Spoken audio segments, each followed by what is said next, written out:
Política y políticos.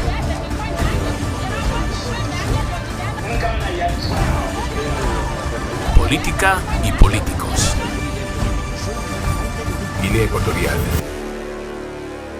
Hoy tenemos en Eria TV a uno de los políticos más importantes de la oposición ecuatoguineana, Severo Moto. Bienvenido, ¿cómo está? Bien hallada, Beatriz, muy bien. Gracias por acompañarnos y vamos a comenzar porque tenemos mucho que preguntarle. El pasado mes de agosto se ha retirado de sus obligaciones políticas. ¿Qué balance puede hacer de todos estos años que se ha dedicado a ello? Bueno, los años pasados como presidente del Partido del Progreso y fundador han sido realmente para mí muy fecundos. Fecundos en todo, en desgracias, en suertes, en pasos acertados, en pasos no tan acertados, pero fundamentalmente lo más importante es que el pueblo guineano ha conocido al Partido del Progreso y me ha demostrado a mí y al partido un profundo reconocimiento de ser parte de esta solución que necesita nuestro país. Eso puede ser el resumen general de la situación. Tras casi 40 años al frente del Partido del Progreso de Guinea Ecuatorial, ha delegado su cargo al que ha sido su mano derecha durante todo este tiempo, Armengol Engonga Ondo. 40 años son casi los mismos que lleva Teodoro Obiang en el poder. ¿Qué diferencia al señor Obiang y a usted? Bueno, vamos a ver, yo no llevo 40, de momento son 37 años. Sí, 37, sí, más o menos, sí. 3 años falta. 37 años por haber fundado el partido en el exilio, haberlo llevado a Guinea Ecuatorial, haber, digamos, molestado suficientemente al régimen que ha intentado varias veces echarme de la presidencia del partido, nos ha ilegalizado, que esto es importantísimo, y ya un partido ilegalizado dentro del país y exiliado, pues tiene muy poco margen de seguir trabajando después de 37 años. Bueno, yo diría la ocurrencia de decir, bueno, pues vamos a cambiar de tornas y me pongo aparte porque sé que la persecución de Obiang permanece, incluso aquí en el exilio, y le he abierto paso al vicepresidente, como era lo más natural. El partido está íntegro. El deseo del pueblo guineano de vernos en Guinea Ecuatorial es absoluto y total. Y vamos a ver si en esta nueva época, en la que se prevé una transición pacífica, pues bueno, mi figura podría en algún momento ser un estorbo para Obiang. Y creo que he hecho bien en ceder paso al vicepresidente, que espero que tenga éxito en el futuro. La diferencia entre Obiang y yo es que Obiang es un militar de aquellas maneras. Creo que sabe disparar, por lo menos. Yo soy un periodista, soy maestro de primera enseñanza y he sido seminarista. Ese es un trasfondo, un subfondo bastante diferente de lo que es Obiang. Y la prueba es que mi mensaje permanente es la paz, una transición pacífica, mientras su respuesta es: el poder de aquí sale de la misma manera que lo cogí yo, a balazos. Por lo tanto, la diferencia es tremendamente profunda. E importante. Según algunos medios, usted ha llegado a un acuerdo con el gobierno de Teodoro Obiang para que su hijo Teodorín Nguema en un futuro pueda llegar a gobernar. ¿Podría decirnos en qué se basa este acuerdo? La tristeza más grande que me embarga con mi pueblo es la tremenda, digamos, vida de mentiras en la que vive mi pueblo desde que Teodoro Obiang es presidente en Guinea Ecuatorial. Ni Macías, su antecesor, era tan mentiroso como Obiang y todo su mundo, el mundo que ha creado ahí. La estúpida noticia de que yo he mantenido una reunión con el hijo de Obiang para que él sea presidente y yo sea vicepresidente, es una estupidez tan grande como es todo lo que dirige y gobierna Obiang. Es absolutamente imposible la posibilidad de que yo acepte a Teodorín como presidente y yo de vicepresidente. No cabe más que en mentes tremendamente pobres, como incluso el propio Obiang les llama pobres mentales, que creen que a Severo Moto hay que quitarle de medio para ver si nos quedamos con el hueco cuando Obiang se muera. Por lo tanto, esto es una mentira tan grande que ni siquiera valía la pena contestarla. Y una de las cosas, sigo diciendo, que me he encontrado en mi país es el poder de la mentira que lo ocupa todo. Usted ha sido uno de los políticos más importantes de la oposición guineana, sin embargo, debido al exilio, no ha podido residir en su país. ¿Cómo se maneja una formación política en estas circunstancias?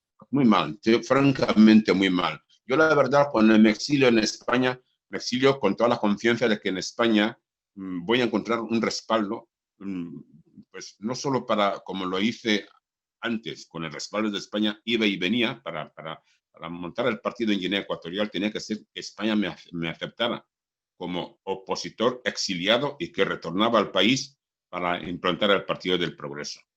Cuando me tengo que retomar el exilio, bueno, pues el apoyo se me ha perdido, posiblemente porque bien, como dice él, paga muy bien a España y por lo tanto España no puede decirle nada, con lo que el partido exiliado, el presidente o fundador, ilegalizado, pues muy pocas posibilidades de maniobra tengo yo, ni tampoco el partido, para realmente demostrar lo que somos capaces de hacer en nuestro país.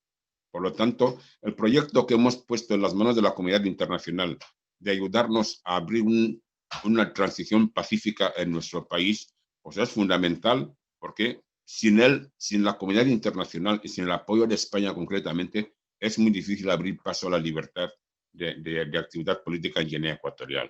O sea que muy mal lo tenemos desde el exilio.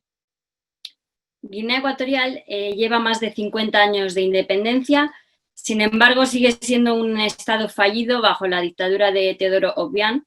A día de hoy, ¿cuál es la situación general del país?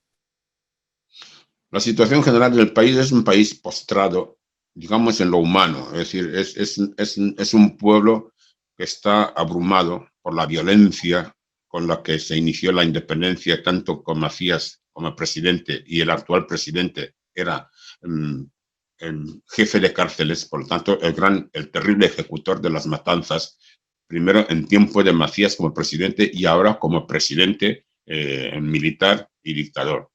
Entonces, el pueblo se ha acostumbrado al silencio, al miedo y a la autoprotección. Es decir, la única protección que tiene el pueblo guineano es callarse, porque como está rodeado de eso que llaman servicios de vigilancia, bueno, pues cada poblado tiene un montón de gente que vigila y escucha qué dice la gente contra el régimen. Por lo tanto, la lección más aprendida que tiene el pueblo guineano es callarse. Yo recuerdo que cuando tengo que exiliarme de nuevo, le pido a mi pueblo y concretamente al Partido del Progreso que guarden el Partido del Progreso en el corazón, porque no pueden exhibir ni una capacidad de actividad política. Pero eso trasciende a todo el pueblo guineano. Hoy, como Estado, es un Estado fallido. El petróleo vino a quitarle todo sentido a otros temas que podían sobre todo temas humanos, temas de derechos humanos, temas de gobernanza. No, aquí, cuando entró el petróleo en Guinea Ecuatorial, el país está colgado de las manos de los que pueden manejarlo desde dentro y desde fuera. Por lo tanto, el Estado es totalmente un Estado, como se suele decir, fallido, y desde luego, y a medida que el presidente actual está pues, prácticamente postrado porque está muy enfermo, pues de la misma manera yo podría decir que el pueblo guineano está intentando esperar esta especie de intermedio, si se puede llamar así, entre la desaparición de Obiang como presidente y la nueva situación que se debe crear a través de esta transición pacífica que estamos esperando. Sin esta transición pacífica, este país está condenado a desaparecer y ya ha tardado mucho, siendo tan pequeño y en estas condiciones que siga siendo un Estado.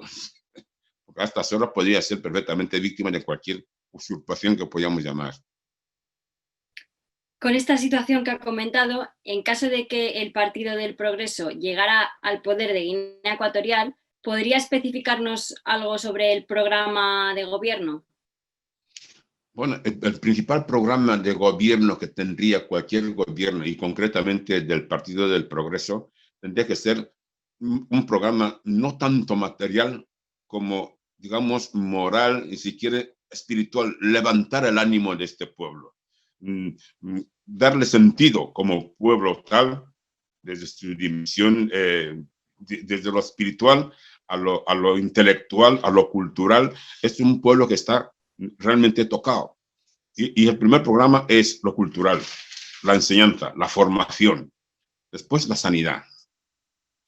Un pueblo sin formación no existe, porque también tenemos un montón de animales en el bosque que se mueven por la suerte que en cada momento les trae, o las cabras en el campo, pero sin formación un pueblo de seres humanos realmente no existe. Y esto les está pasando con Obiang y en el pueblo guineano.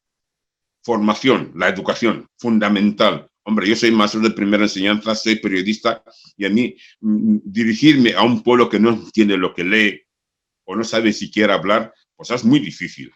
Eso, cultura. Sanidad, un pueblo enfermo no tiene capacidad para, yo diría, para nada. Bueno, pues transportes, hablemos, por ejemplo, de todo lo que significa. Luego ya pasaríamos a tocar esta profundidad que representa Guinea Ecuatorial en cuanto a sus recursos naturales. El petróleo debería ser como si dijéramos un instrumento, pero un instrumento que viniera a potenciar las capacidades de producción del propio pueblo guineano. Imaginarse un pueblo que sobrevivió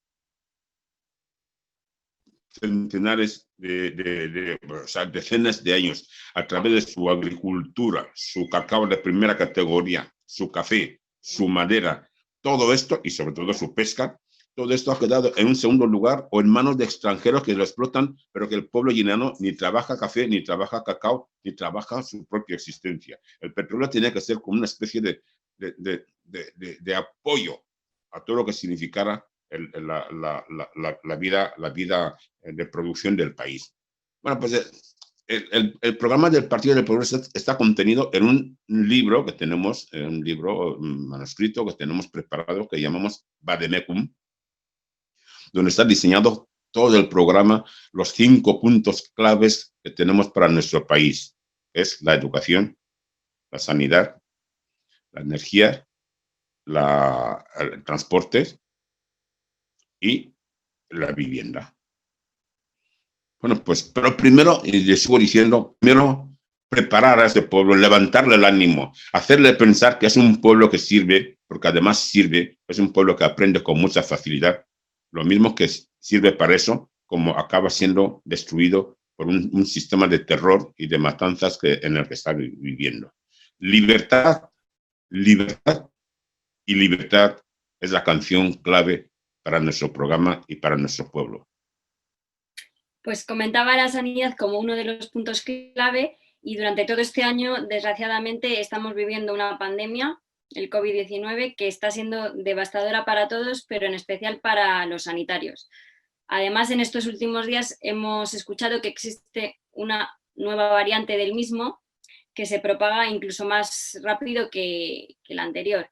¿Cómo está afectando el coronavirus a la sanidad y al país de Guinea Ecuatorial? Bueno, este es un tema tan importante, incluso para mí, porque ya el régimen en Guinea había trasladado la noticia de que yo estaba muerto de coronavirus en España. Me han llegado estas noticias y digo, bueno, pues afortunadamente es una de tantas mentiras en las que se mueve mi querido pueblo guineano. Pero cuando llegó el tema famoso del coronavirus, yo tuve muchísimo miedo. Tengo toda mi familia en Guinea Ecuatorial, tengo un montón de amigos, mi partido está ahí. Yo tenía muchísimo miedo de que aquello casi prácticamente iba a desaparecer en todo un pueblo.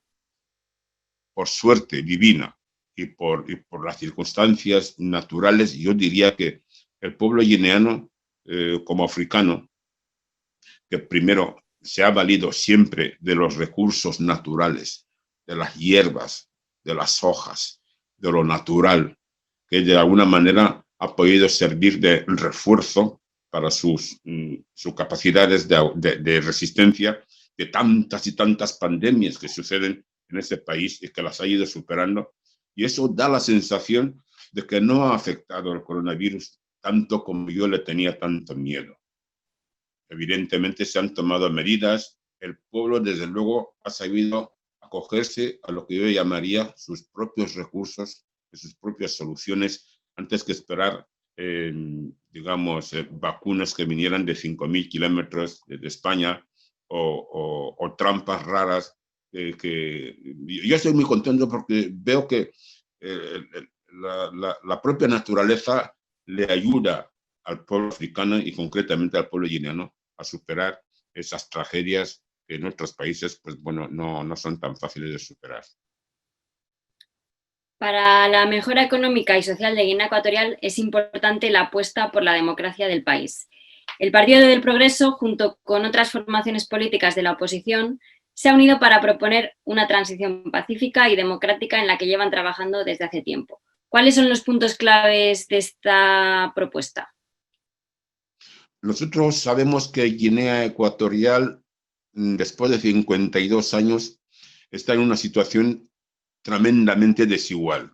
Es decir, la concepción de un gobierno armado, dotado de todas las posibilidades de defensa frente al pueblo que casi le odia, y un pueblo que no le queda más remedio que ni siquiera podemos pensar en una guerra civil, que en muchos países ha solucionado problemas internos de otros países, pero en Guinea Ecuatorial, el modelo asumido después de la independencia, al entrar en la independencia, el gobierno rodeado de todo el poder, pero absolutamente rodeado de todo el poder, sobre todo militar y represivo, frente a un pueblo que no le queda más remedio que esperar eso que Obiang, el actual presidente, llama sus sabias orientaciones. Es decir, no cabe pensar por ti mismo, no cabe tomar decisiones por ti misma, ni siquiera para tu vida.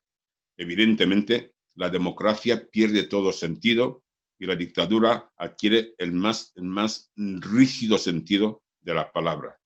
Y en eso está Guinea Ecuatorial. ¿Cómo conseguimos nosotros? Es lo que incluso muchos compañeros dicen, nosotros mismos somos nosotros, tenemos que solucionar nuestros problemas. Esto solo lo puede decir el que está en el poder. Pero el que no está en el poder no puede solucionar ningún problema por sí solo. Entonces, ¿cuál es el gran problema de la oposición? Han habido varios proyectos, pero en este momento yo quiero referirme concretamente a un proyecto que primero nos deja claro que solos nosotros los guineanos, sobre todo parte débil, no podemos solucionar la tragedia en la que estamos inmersos. Por lo tanto, hemos acudido a la comunidad internacional, que evidentemente no le ha sentado nada bien al régimen. Pero ese es el programa de transición pacífica que supone, 1, la amnistía a todos los presos políticos y, de alguna manera, los exiliados lo son. Muchos de ellos lo son. Yo creo que estoy condenado a 100 y pico de años de cárcel, que es la cosa más segura para que yo no pueda volver a Guinea. Bueno, pues esa amnistía a los presos políticos. 2, facilitar el retorno de los exiliados. Iniciar un proceso de transición que evidentemente supondría, si no es un pacto, pues bueno, un plan para que Obiang abandone el poder y la dictadura. Un gobierno de transición que abra paso a unas elecciones libres, por primera vez en la historia de Guinea Ecuatorial, realmente libres. Pero todo esto sería un cuento de hadas si este proyecto no estuviera protegido por una fuerza de interposición internacional que evite, primero, que si desaparece Obiang, sin que este tema haya entrado en marcha, el país se ve abocado a una guerra civil, no guerra civil, sino a una digamos, masacre por parte de los que tienen armas. Una fuerza de interposición o intermediación que permita que el proceso de transición funcione sin que sea abortado por los que disponen de armas y únicamente utilizan la violencia frente a los que no entendemos de armas ni queremos tocar la violencia. Una amnistía, la amnistía evidentemente la tendría que dar el actual presidente, que permitiera la salida de los presos políticos y el retorno de los exiliados. Son temas difíciles para un régimen de 40 años de dictadura, pero no nos queda más remedio que pedir a la comunidad internacional que nos ayude en esto. creo que un proyecto que hoy se conoce como Proyecto de Toledo, de transición pacífica a la democracia de Guinea Ecuatorial, es el más adecuado al margen del resto de las violencias que todo el mundo y cualquiera tiene incluso derecho a pensar. Ha comentado el apoyo de la comunidad internacional, que ha respaldado, de hecho, ya la propuesta. ¿Qué soporte están recibiendo específicamente de ella? La verdad es que ha celebrado, yo siempre la considero como histórica, una reunión en Toledo en la que han participado un grupo de partidos de la oposición que vinieron desde Guinea Ecuatorial a Toledo, con otro de exiliado en España concretamente, se reúnen en Toledo y llegan a un primer encuentro que parecía imposible, pero tampoco ha sido posible si no es primero, porque Obiang permitió que vinieran, porque si no les permite venir, no vienen. Segundo, porque la parte del exilio fue suficientemente receptiva como para que el encuentro fuera, para mí, muy provechoso y muy, yo diría, que seleccionador. Hay una serie de pasos que estaban previstos después de ese primer encuentro que, por lo menos para mí, no se han producido todavía, posiblemente por la gran excusa de la pandemia del coronavirus. Pero en estos momentos, tras ese primer encuentro histórico en Toledo, pues estamos, como si dijéramos, yo sé que he cedido, me he puesto al margen de todo este proceso, lo cual no significa que no quiera saber nada de él, me interesa, porque justamente ha sido para facilitar el proceso. Bueno, pues los otros pasos en los que incluso se llegaba a pensar en un encuentro entre los partidos de la oposición y el partido gobernante fuera del país, lo cual ya sería una especie de avance en el proceso. Bueno, pues la señorita o el señorito coronavirus pues ha servido de excusa para que por lo menos no veamos adelantos en este proceso que tanto necesitamos y que con tantas ganas hemos creado y puesto en manos de la comunidad internacional. Sin comunidad internacional, este país o desaparece o revienta en una pelea interna donde los fuertes matarán a los débiles. Entonces, ahora mismo podría decirse que está como en stand-by, pausado.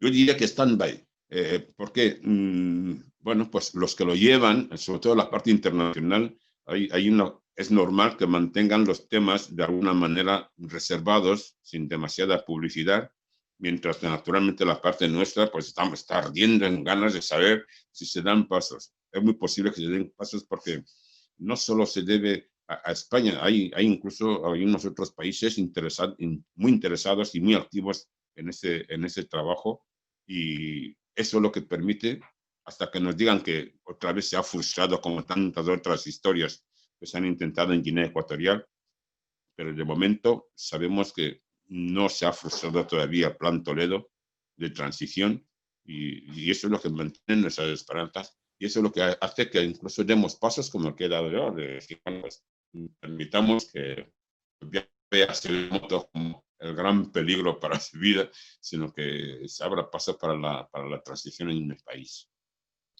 Ha comentado en otras entrevistas que la gente se afiliaba al Partido del Progreso con la esperanza de que España volviera a ser su compañero de camino. ¿Qué papel tiene España en el inicio de la transición de Guinea Ecuatorial? Yo nací en la Guinea española, o sea, nadie puede extrañarse de que yo crea en que España puede hacer mucho por Guinea Ecuatorial. Fíjese que hay algunos países que cogen y dicen, no, hey, si queréis independencia, ahora nos tenéis que pagar todo lo que hemos hecho. Y me parece que Francia se lo dijo a sus colonias y evidentemente les está cobrando. Pero yo creo que España no ha hecho lo mismo. España ha formado a este país. España ha dejado a Guinea Ecuatorial a nivel de preparación y de formación muy por encima de muchos países de nuestro entorno francófonos. Y este valor es absolutamente, no tiene precio. Bien, ¿qué es lo que sucede? Entramos en la independencia y por desavenencias el propio gobierno, la propia metrópoli española, pues la independencia no se produjo ni cuándo, ni en la forma que se debía producirse. Y el cuándo, cuando hablo del cuándo, es porque se precipitó de alguna manera. Hacer caso a la ONU para que la ONU permita a España recuperar Gibraltar y a cambio que entregue Guinea Ecuatorial, eso yo creo que fue antihumano. Y en el fondo, eso es lo que precipitó la independencia de Guinea Ecuatorial. Yo, como político, mi intención no es tanto retornar al recuerdo de los más que se han podido hacer las cosas. Lo mío es esto que yo llamo reencuentro entre España y Guinea Ecuatorial, para encontrar primero la fórmula de retomar un camino en común, retomar un camino, yo le llamo acompañarnos en el difícil camino de ser libres y de ser sobre todo independientes. Lo tengo tan claro que cuando yo llego a Guinea Ecuatorial, y lo digo, eso es lo que ha producido la grandeza y yo diría casi conmoción del pueblo guineano, porque lo estaba esperando, pero nunca lo había oído de un líder que lo dijera con tanta convicción. Esa que ha impulsado al Partido del Progreso a ser lo que es, incluso a llegar a ser ilegalizado por el régimen. No podemos estar solos, porque tampoco lo está ningún pueblo, sea a nivel de cooperación, como a nivel de intercambio de técnicas y de historias. Este afán que hay en el pueblo guineano, sobre todo joven, nosotros mismos somos nosotros y que nadie vendrá a ayudarnos, pues no lo digáis, imagínate, porque esto es una condena. Ahora, yo diría con la globalidad, debería estar en España más cercana y más con nosotros. Eso nos permitirá ser alguien en el mundo, si no, no vamos a hacer nada. A su vez, usted ha sido criticado por gente que dice que convertiría a Guinea Ecuatorial de nuevo en una colonia. ¿Puede explicarlo? Bueno, pues hay incluso políticos, que están en Guinea, vienen de vez en cuando, hay un contacto que me dicen, lo que dice usted de que España vuelva a ser compañero de camino, dice, esto el pueblo lo quiere muy profundamente, lo que pasa es que en silencio. Cuando se marchan los españoles, asustados por el talante y lo que se preveía de Macías con respecto a los españoles, llegan los rusos a Guinea Ecuatorial. Los rusos, evidentemente, hablan ruso, tienen sus costumbres, y los guineanos se preguntaban, pero ¿y qué clase de españoles son estos? ¿Eso por qué? Porque están en permanente espera de que España vuelva a ser compañero de camino, no a colonizar. Si para colonizar Guinea Ecuatorial durante la colonia, provincia y sobre todo autonomía, sigo diciéndolo, tanto en preparación cultural como en desarrollo incluso de sus posibilidades, los cameruneses y gaboneses vivían de Guinea Ecuatorial, nos llamaban España, porque el nivel de vida estaba muy por encima del de ellos. Y están muy, muy dolidos porque la separación entre España y Guinea Ecuatorial también les ha dejado de alguna manera tristes, porque de ahí se alimentaban, de ahí, digamos, aprendían de Guinea Ecuatorial, de la colonización española. Esta historia de que Severo Moto quiere que España vuelva a colonizar es primero una gran mentira, porque ¿cómo voy a permitir que me colonicen? No. Bueno, segundo, tengo conciencia clara que este pueblo solo no puede. Llevamos 45, casi no, sí, 52 años. No somos capaces ni siquiera de preparar una buena madera para una buena construcción, y tanta madera como tenemos. Primero, si no aprendemos y no nos dejamos enseñar, es que nunca aprenderemos nada. Bueno, y si no son españoles, pues que vengan los otros, pero que nos ayuden a caminar y hacer ese difícil camino de la libertad y del desarrollo. O sea, negarse al desarrollo y a la libertad es terrible. Y por eso yo digo, España tiene que volver a ser nuestro compañero de camino. Mire usted, cuando yo fundé el Partido del Progreso, uno de los primeros problemas que tuve, muy callados, pero pero que calaron muy profundamente. Yo dije, esto fue en el año 90, en el año 83, cuando fundé el partido. Guinea Ecuatorial debe ser gobernada por España. Y se produjo una mudez terrible. Ni sí, ni tampoco no. Como diciendo, fíjese hoy, por ejemplo, lo que está pasando con Puerto Rico.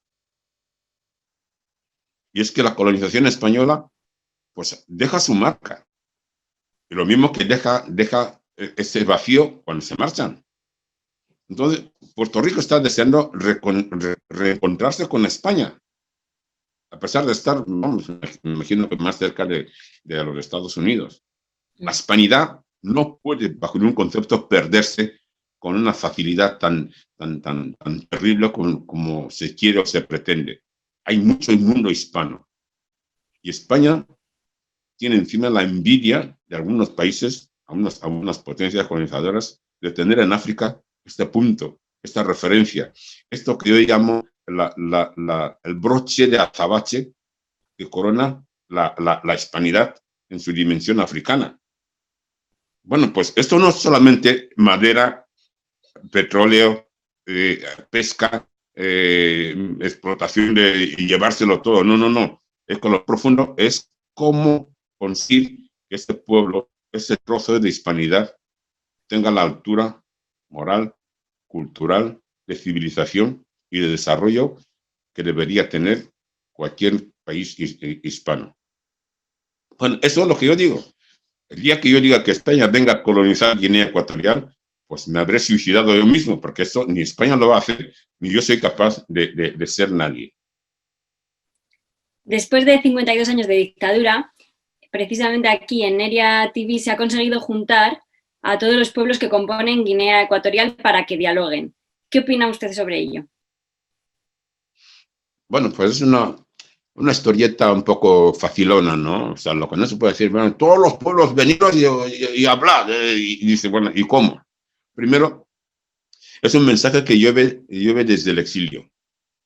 Le llaman una sentada. Yo no sé si en el desierto, en un banco, en un hotel, no entiendo nada en absoluto.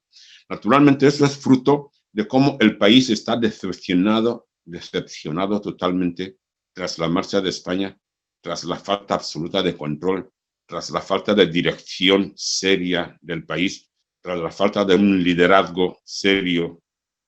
Después de tanto tiempo en esa situación, nadie cree en nadie. Y cada idea nueva que nace es, digamos, por lo menos estudiada, cuando no rechazada frontalmente por el resto. Experiencia tengo yo sobrada con mi pueblo y sobre todo con mis compañeros de exilio. No es culpa, digamos, tampoco de ellos. Es la situación en la que se nos ha llevado. Nadie cree en nadie. Y como nadie cree, pues evidentemente se lanzan ideas, es decir, una sentada de pueblos. ¿Cuántos van de cada pueblo a la sentada? ¿Quién convoca la sentada? Si la convoca un partido, todos los demás se oponen. La experiencia la tengo. Uno no puede hablar sin experiencia, la tengo yo. A la convocatoria me salta el mensaje. Es que Severo Motos se cree que es el único. Lo tengo que decir. Yo he apoyado 4 coaliciones para conseguir que por lo menos la oposición tenga un proyecto común de Estado a presentar al pueblo guineano o al internacional. 4 proyectos de coalición.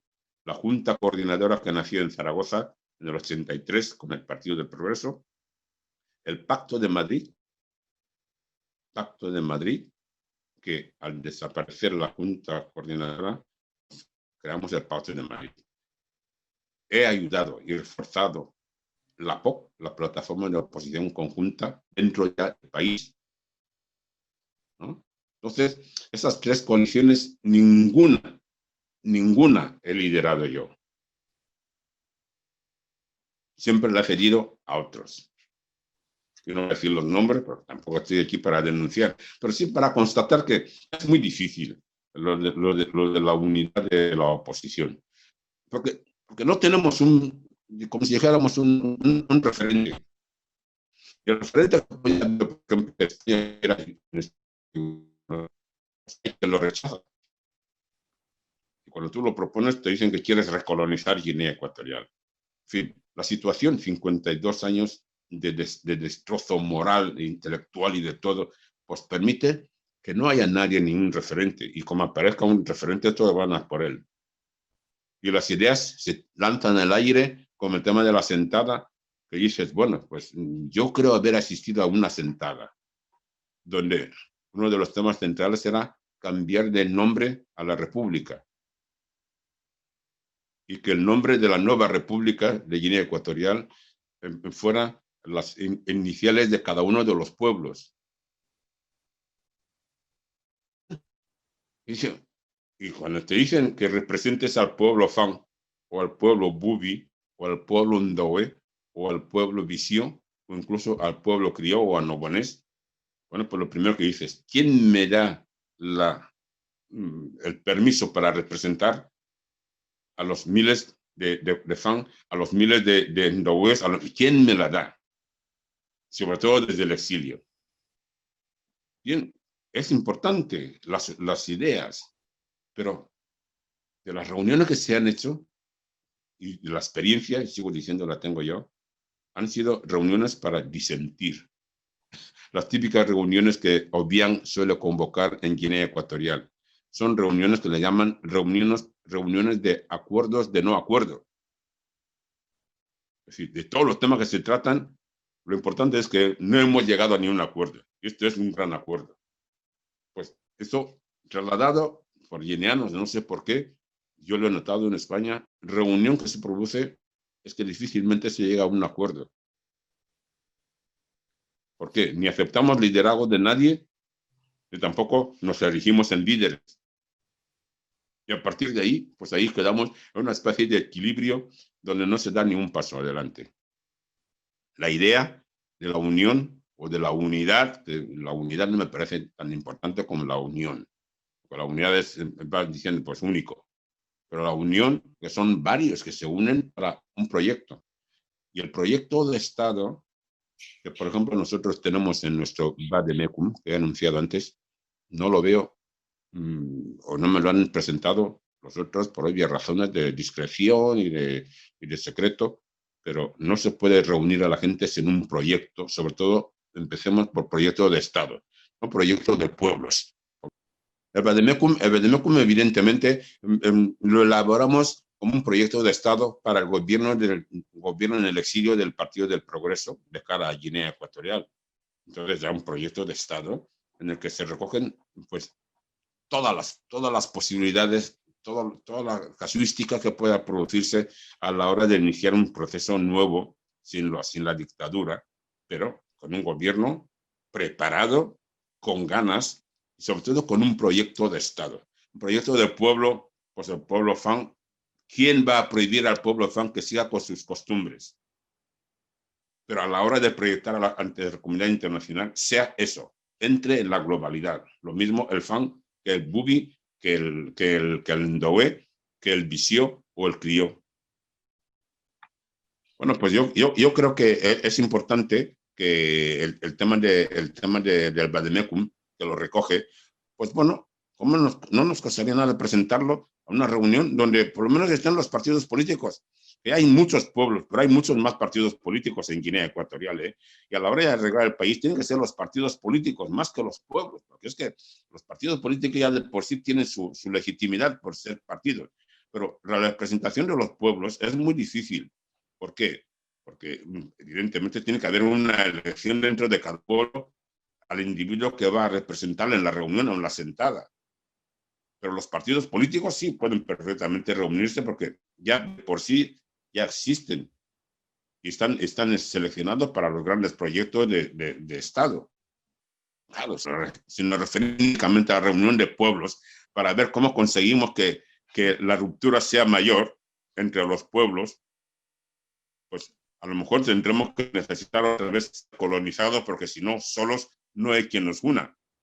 Es terrible eso. Bueno, y para finalizar, un mensaje que quiera transmitir al pueblo ecuatoguineano en este momento. Bueno, pues es un momento tremendamente adecuado y que yo pues veo que en eso me ha seguido el actual presidente del partido felicitando al pueblo guineano. Yo quisiera en primer momento como mensaje pedir al pueblo guineano y concretamente al Partido del Progreso, pues no puede ser de otra manera, esa calma y esa paz que el niño Dios nos quiere traer, y además nos trae. Otra cosa es que la aceptemos, nos abracemos a la paz que el niño Jesús con su nacimiento trae estos días. Que desde luego la esperanza sea, como si dijéramos, lo último que se pierda. Que el futuro está ahí, hacia él vamos nosotros. Procuremos ir hacia ese futuro con la esperanza de que el Señor, con su nacimiento, vendrá a abrirnos las puertas de la libertad, de la paz y del desarrollo. Pues con este mensaje de Severo Moto de abrazarse a la paz hacia los ecuatoguineanos nos despedimos. Un placer haber compartido este rato con usted, repasando entre otras cosas su carrera política, la situación de Guinea Ecuatorial, cómo está afrontando el país el coronavirus y la transición democrática que buscan, que ojalá llegue muy pronto.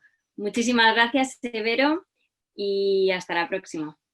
Muchísimas gracias a ustedes por pensar en mí y en el Partido del Progreso y en Guinea Ecuatorial, naturalmente. Muchísimas gracias.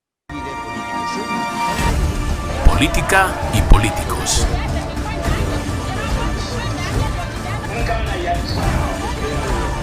Política y políticos. Guinea Ecuatorial.